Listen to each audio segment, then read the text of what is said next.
everyone. Thanks again for tuning in to Sin's Workshop. I hope you're all having a wonderful day. Today we are going to be discussing Ida in the Middle. This is a young adult magical realism story and follows one girl, Ida. She is the daughter of Palestinian immigrants, and after a whole kind of bullying incident at her previous school, she was forced to switch schools.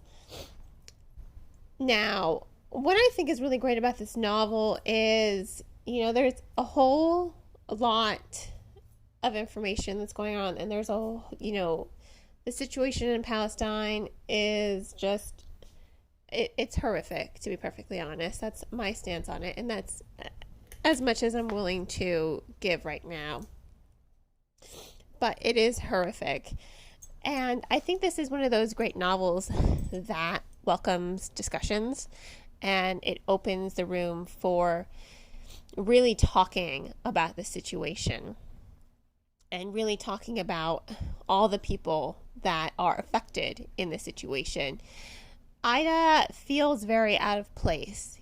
She feels very much in the middle. She's the middle child, and at school they are assigned a passion project, and she has no idea what her passion is. She feels very lost. After everything that happened at her previous school, she does feel very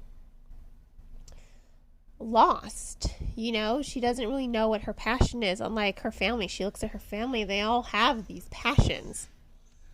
But she doesn't have a passion. And one day, her aunt who passed away, she did send them these olives, these jarred olives. She decides to eat an olive, and she's magically transported to a reality in which her family never left Palestine. So she grew up knowing Palestine, and it allows her to see how her family is changed, how they're different. It allows her to see how she's different. And in doing so, she's able to kind of find her passion. Her passion is her country. Her passion is spreading awareness. Her passion is enlightenment and education. And I love that about her character development and her growth.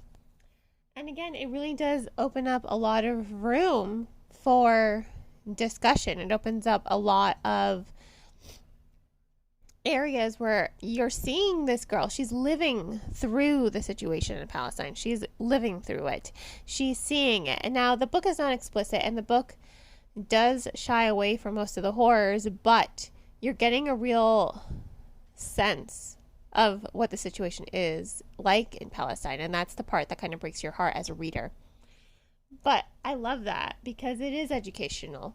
It is educational. There are resources for this book where you can definitely sit down in a classroom and you can read it. You can read this book and you can open up the discussion. And if you are an educator, if you are a parent who wants to find a way to educate your kids on what's going on in Palestine, this is definitely going to be the book for you. It's just really moving, and it's very thoughtful. And I love how she goes back and forth. She sees how her life is different. She sees how her family's life has been impacted differently. If her family had never immigrated, her aunt would still be alive.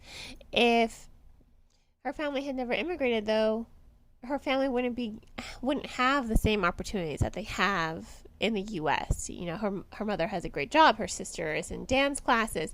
They've explored so many of their inner passions, whereas by living in Palestine, it's not that to say that they don't have passions, but their passions are different, and they're more culturally oriented.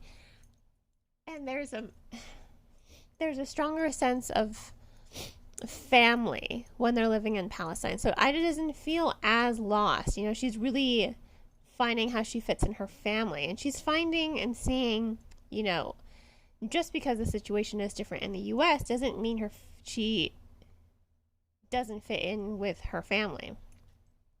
But she's learning to understand her family in a deeper way while she's also learning to connect with her culture.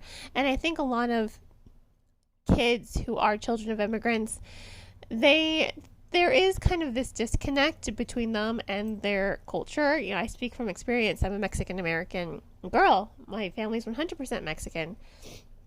I'm 100% Mexican, but there is a disconnect between me and the Mexican culture. Whereas my family, who did live in Mexico, they have a stronger sense of true Mexican culture. So that's definitely something I can relate to. And I think other kids who are children of immigrants are also going to be able to relate to that. So it is relatable. It is captivating. Like I said, this was a beautifully wonderful book. I will say there were times where it was a little slow, but the overall tension really was gripping and moving, and I really love that about the story.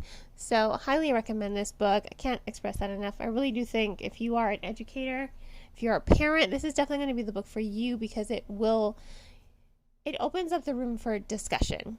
It opens up the room for education. And I think with everything going on in Palestine right now, we all need to know and learn a little bit more about the situation. So, once again, this is Ida in the Middle. I'm going to go ahead and give this book 5 out of 5 stars. If you want to go ahead and purchase it, I will, of course, include links in the description of the podcast on where you can purchase it. And on that note, please don't forget to like the podcast, subscribe to it, and share with all your book loving friends. I hope you all have a wonderful rest of your day. And as always, happy reading.